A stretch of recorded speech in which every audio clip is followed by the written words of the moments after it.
may sasabihin ka sa tatay mo? Pero hindi naman po niya ako maririnig eh. Maririnig ka niya, anak.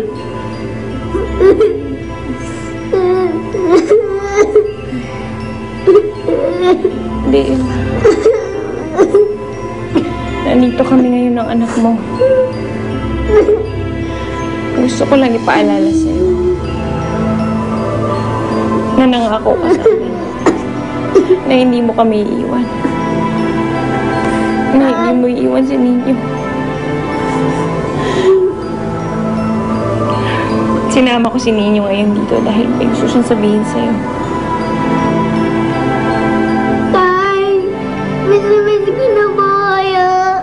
Umangon na po kayo. Mamamayad pa po tayo at maglalaro pa tayo, di ba? Kailangan ko po kayo. Mahal ko po kayo.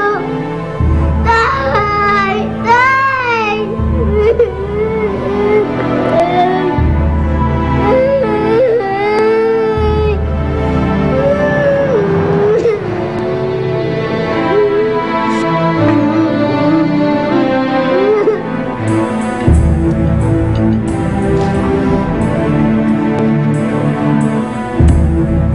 Kasalukuyang nasa ICU ang premyadong photographer na si Dave at kamakailan lang ay natagpuan siyang walang malay at nakahandusay sa tabing ilog sa Laguna.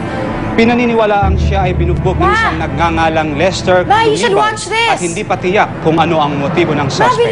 Ipagbigay alam lamang po kung may alam kayong impormasyon at kinaroroonan ng lalaki. Isang malaking pabuya ang ibibigay ng concert producer at talent manager na si Bianca Valerio sa oras na madakip ang suspect. Edilitada, reporting. Naisip mo ba ang naisip ko? Ituro natin si Lester sa mga polis. Ay, hindi. Hindi yun.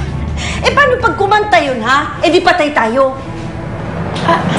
Emma, napakadelikadong tao si Lester. Kailangan makulong ulit yung taong yun. Hindi.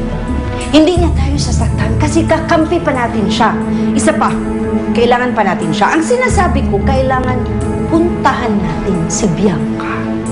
Magtatarayan lang kaming dalawa na. Hindi nga. Kailangan magpakumbaba ka. Dapat ipakita mo sa mga tao na kahit mayroong masamang nangyari sa inyong dalawa, handa mo siyang damayan ngayon. Ha? Oh, magandang gimmick yan, ha? Para sa pagbago ng image mo, di ba?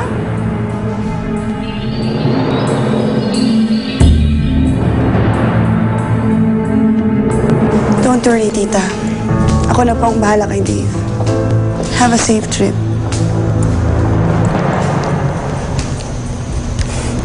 Nurse, andyan na ba yung assistant mo si Joni? Naku, ma'am. Wala pa po yata eh. Ibang bisita po kasi yung nandyan. Bisita?